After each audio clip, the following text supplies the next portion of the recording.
Bonjour, je suis Thierry Ray, je suis architecte à Strasbourg et enseignant à l'école d'architecture de Strasbourg.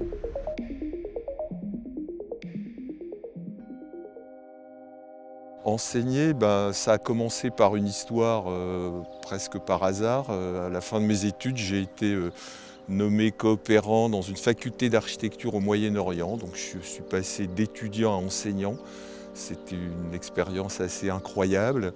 Et puis ça m'a évidemment donné le goût de faire ça et de continuer. Quand je suis rentré en France, quelques années plus tard, on m'a proposé d'enseigner à l'école d'architecture de Strasbourg et évidemment, j'avais pris goût à la chose. Et quand on est praticien, pouvoir enseigner, c'est une chance énorme parce que nous sommes sans arrêt questionnés sur notre pratique, notre discipline. Et je trouve qu'enseigner, c'est aussi beaucoup échanger, c'est autant un échange qu'une transmission.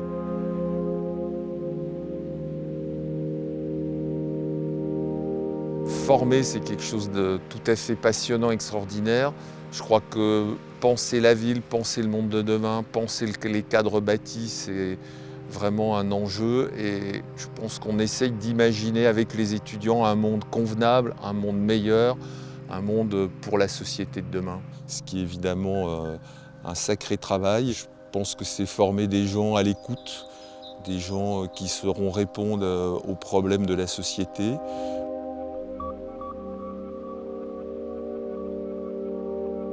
Alors la question de la transition, elle est aujourd'hui un peu dans tous les discours, elle est très présente.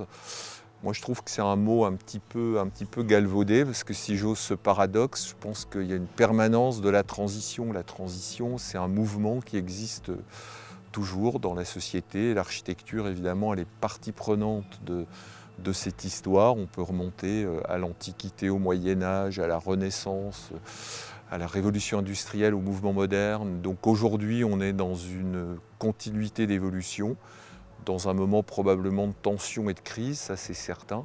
Les ressources sont limitées, on en a bien conscience, on est beaucoup de monde sur Terre, il faut répondre à beaucoup de besoins. Donc il y a une vraie acuité des problèmes. Et ça, je crois qu'évidemment, dans nos enseignements, on en tient absolument compte. Et d'ailleurs, les étudiants, ils sont très demandeurs. Moi, j'enseigne en diplôme. Les sujets, ils ont beaucoup muté en 10 ans. Les étudiants, ils se sont emparés de cette question-là. Donc évidemment, en tant qu'enseignant, on est aussi sollicité à amener des réflexions et de co-construire avec eux des éléments de réflexion.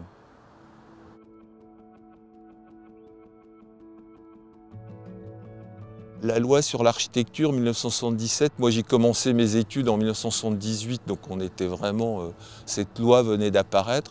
D'ailleurs, pour l'anecdote, en 1978, quand j'étais à l'école, on dépendait du ministère de l'Environnement.